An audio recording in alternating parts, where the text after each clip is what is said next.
going on, everybody, and welcome back to the channel. Now today we've got the day 4 review between India and England in the 4th test. This is what test cricket's all about, ladies and gentlemen. Two of the biggest nations in the world competing in the greatest sport of all time. Now, hey, this is fun to watch, but as you guys do know, if you keep up to date with the channel, I didn't upload the review yesterday. It was Father's Day, and I kind of just had a day off. I just kind of needed a day to kind of refresh and just kick back, and just kind of chill the fuck out. If you guys feel me, I still watched the cricket. I still watched Rohit Sharma hit his first overseas ton, or his first ton in England. I can't remember what it was, but it was his first ton in England. I know that.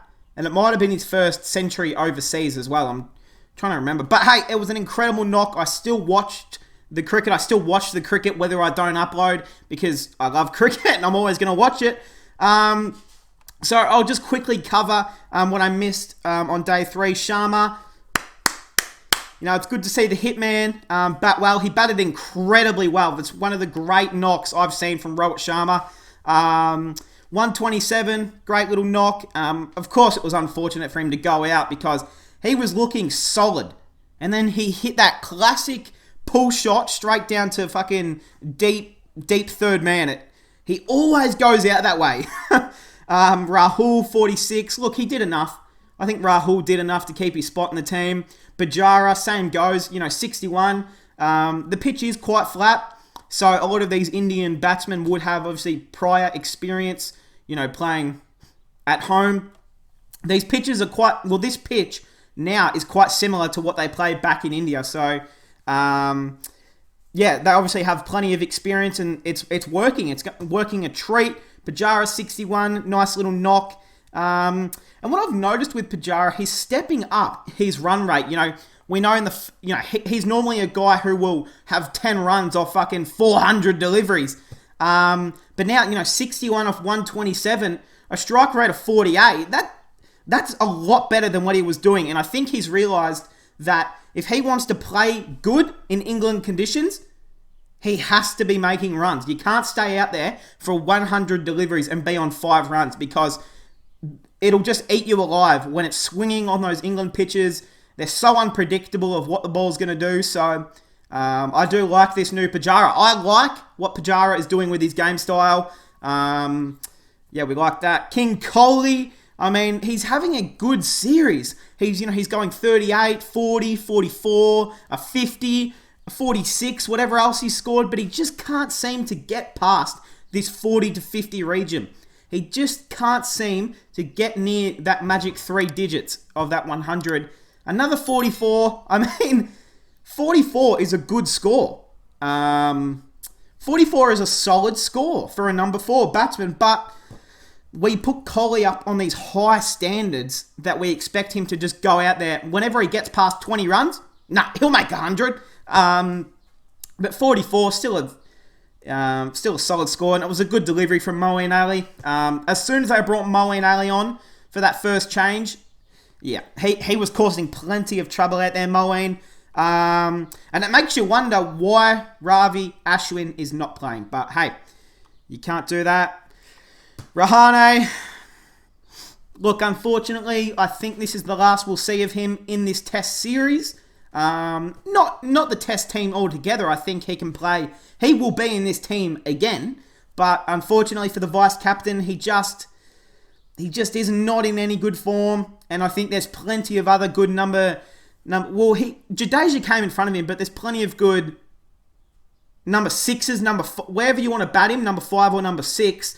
Vihari, Saha, even Suryakumar Yadav if you want to play him down the order. Agarwal can come in. You can put Rahul down to number 5 finally and then bring Agarwal in. So, unfortunately for the 5th test, Rahane will be dropped. There's just no doubt about it.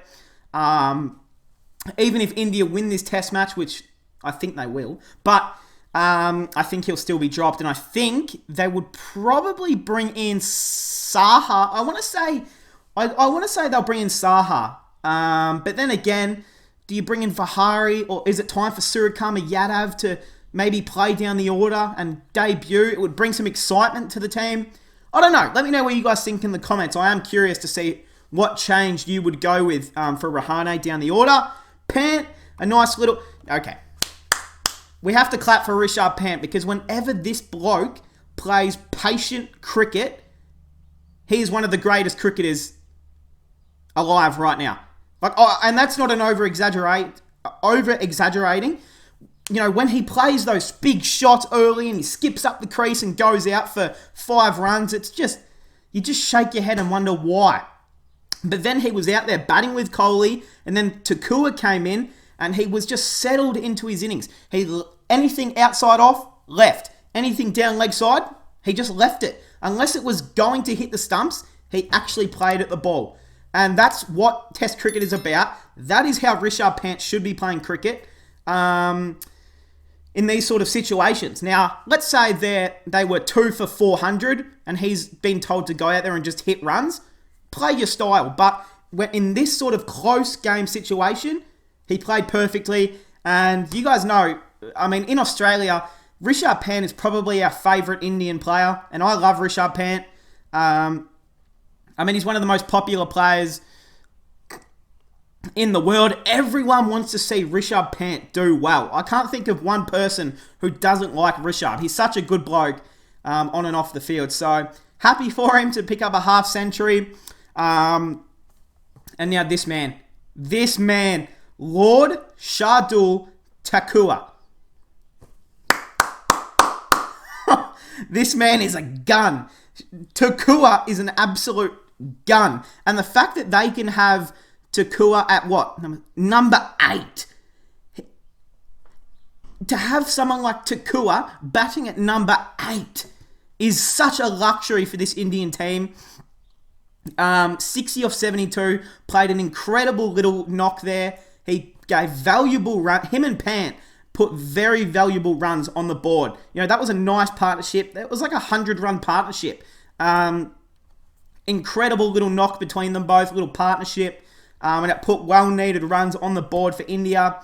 And Thakur, I mean, who would have thought that this guy was going to be one of India's best players in this series? Look, he missed he's missed 2 test matches, right? That injury, and then he missed the 3rd. Yeah, so he's missed 2. But gee, this guy, he bowls well, he bats well. There's plenty to love about Shardul Thakur, he can play in any conditions in the world. Umesh Yadav 25, Bumrah 24, valuable runs down the order, and then Siraj not out for 3. We'll get into the bowlers. Jimmy Anderson, he's having trouble. You know, when there isn't a lot of swing on offer and there's not a green pitch, Anderson has trouble. And, you know, he has trouble. When there is not a lot of swing about, he isn't a bowler who's going to bowl bouncer. He's not a bowler who's going to smack the ball into the pitch and have it around your skull.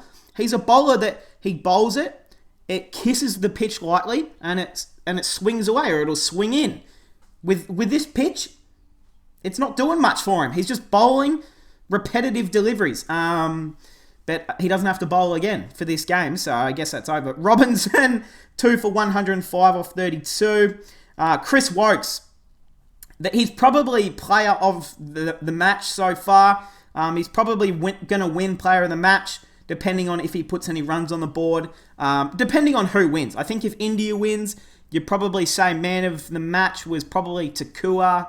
No. Sorry. It would probably be Rohit Sharma, of course. He made 127. So it would be Sharma. But Wokes is bowling terrific. Overton, 1 for 58 off 18. I'm not really a fan of Overton. I don't think he brings a lot, to be honest. And I think they would have been better off playing another spinner.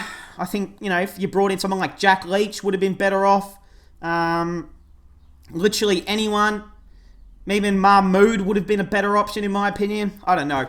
Moeen Ali, 2 for 118 off 26. He got put for a lot of runs, but he took the big wicket of Virat Kohli, which is what would matter more to England. And Alan DeGeneres, 1 for 16 off 7. So, good for him. Good for Alan. So, England, they've got a record chase. No one has ever chased more than 260 on this ground. more than 263, I believe it is. No one has ever chased that to win a test match. So, look, the draw is the most likely option. I think India, if anyone's going to win, it'll be India. But England, I mean, they've started off well. None for 77, which is a great start, if you're asking me. Burns, 31 off 109. And then Hasib Hamid, 43 off 85, who Hasib is playing some great little strokes, and he is going to be the man you have to get out. Because once Hasib gets going, he starts putting runs on the board. He's a tricky batsman to get out. We've seen it in his county first-class experience.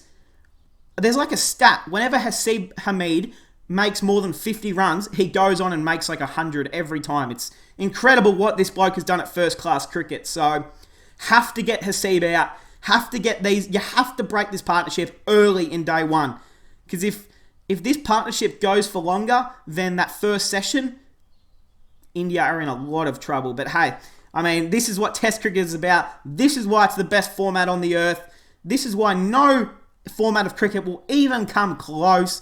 It's been 4 days of enthralling Test match cricket. And we've got one more day coming up. One more big day, which will almost decide the series. Whoever wins this test match will probably go on and win the series. And even if they, it'll still confirm that they'll at least draw the series. So, hey, a target of 368.